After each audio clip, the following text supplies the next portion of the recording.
श्री गुरुवे नमः। अध्यात्म विश्वविज्ञान यूट्यूब चैनल पर जान की बाजी इस शीर्षक से एक प्रश्न आ रहा है और उस प्रश्न की ओर हम अपने अपने आयामों से देखेंगे, जानने का प्रयास करेंगे। और प्रश्न इतने महत्वपूर्ण है कि हमारी सोच को आमूलाग्र बदलने की उनमें क्षमता है। ऐसा वो महान प्रश्न आया है। प्रश्नकर्ता श्री राहुल भोसले जी है और उनसे क्षमा मांगते हैं कि हमने उनका नाम यहाँ बताया, लेकिन प्रश्न ही इतना मूल्यवान है कि उस जिसके मन में ये प्रश्न उठा उसके बौद्धिक और मानसिक तैयारी की हम समीक्षा करें तो ये ध्यान में आता है कि वो जान चुके हैं और दृष्टा भाव क्या है और साक्षी भाव क्या है, उनका जीवन में कैसे उपयोग किया जाता है, ये उनका प्रश्न है।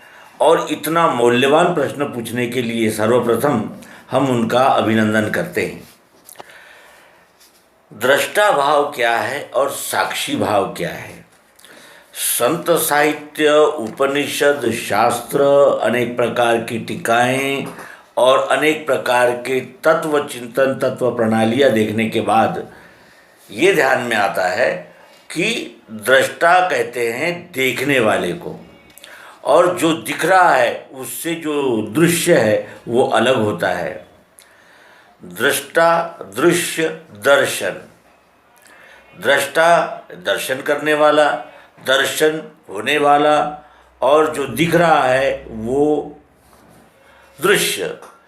इस प्रकार की ये त्रिपुटी है और त्रिपुटी के पार जाना है, मंजिल बहुत दूर है। तीनों ऊपर बैठत ही सब ही आप निहारा, सगुण बिन निर्गुण पंगु विचारा, या को बोध न जाने गंवारा, या को भेद न जाने गंवारा। सर्वांग योग युक्ति से ही हम साक्षी भाव तक जा सकते हैं। साक्षी भाव में और दृष्टा भाव में ये कोई यानी एक पर्टिकुलर एक बात नहीं है, वो देखने का एक अंदाज है। साक्षी भाव से देखना, साक्षी भाव से देखने का जो स्किल है, जो कौशल्य है, वो आत्मसात अगर हम कर लें तो हम ये भी देख सकते हैं कि मैं देखने वाला हूँ और ये शरीर मुझे दिखने वाला है।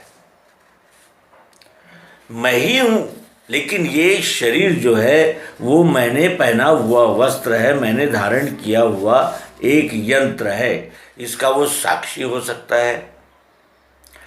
दूसरा, मुझ में कौन से गुण उठ रहे हैं, किस गुण, कौन सा गुण प्रबल है और कौन सा वो कार्य करने में लगा हुआ है वो गुण, ये मैं देख सकता हूँ। मैं दृष्टा हो सकता हूँ। मैं दृष्टा हो सकता हूँ। जो विभिन्न प्रकार के आघात हम पर होते रहते हैं वो जीवन का ही एक अंग है। और सब कुछ इतने दानवीर होते हैं तो कुछ इतने कंजूस भी होते हैं, कुछ उतने सियाने होते हैं तो कुछ इतने मूर्ख भी होते हैं। इस प्रकार ये धूप छांव से बना हुआ जगत है, इसके साक्षी हो जाना।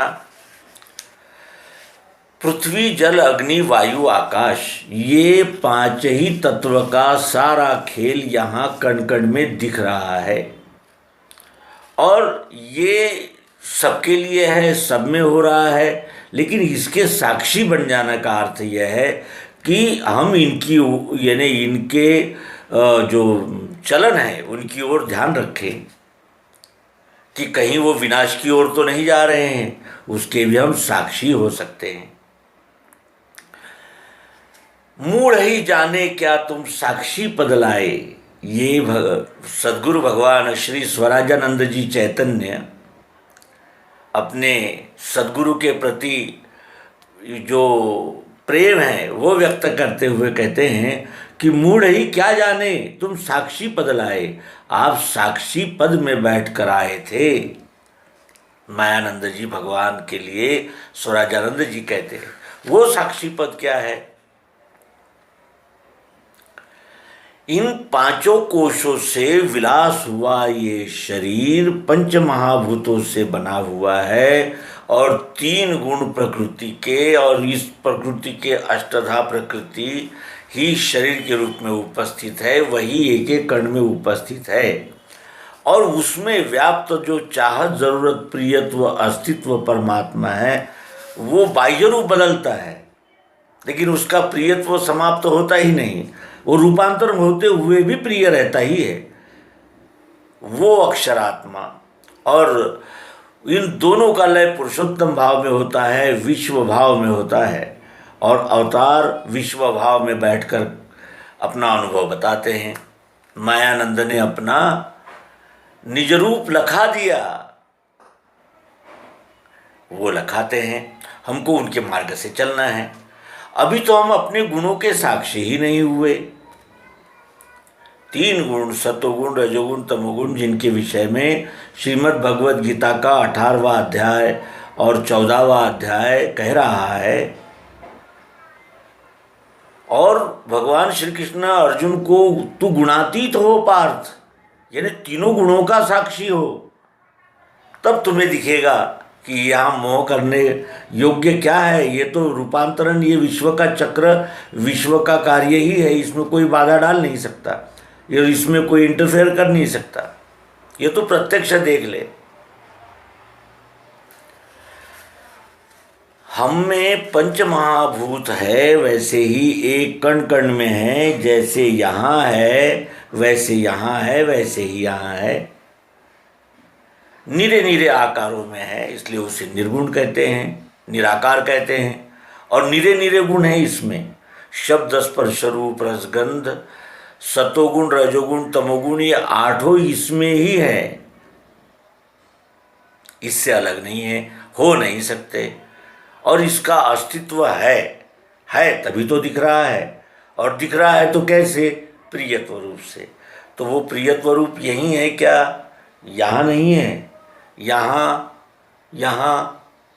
ये भी प्रिय है, ये भी प्रिय है, ये भी प्रिय है।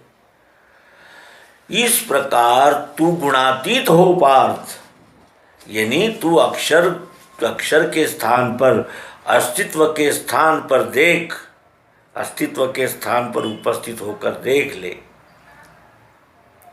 इस प्रकार साक्षी का अर्थ और दृष्टा का अर्थ व्यापक है, और ये दोनों वृत्तियां हैं, स्किल है, कौशल्य है।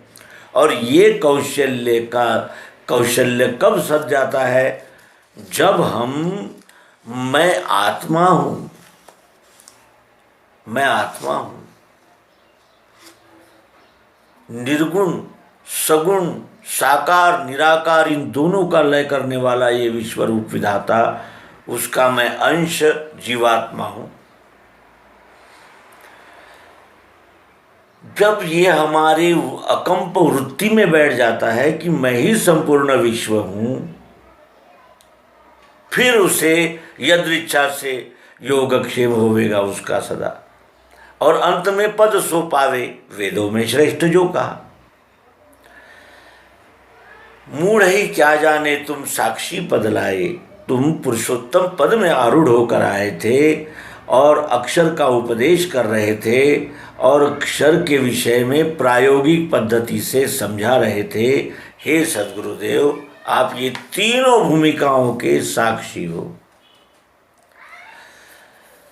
दूसरा दृष्टा है हम कब क्या कहते हैं, कब क्या करते हैं, हमारी बॉडी लैंग्वेज क्या होती है, हमारा विचार तरंग कहाँ कहाँ जाते हैं, और हम क्या क्या सोचते हैं, हम इसके भी दृष्टा हो सकते हैं।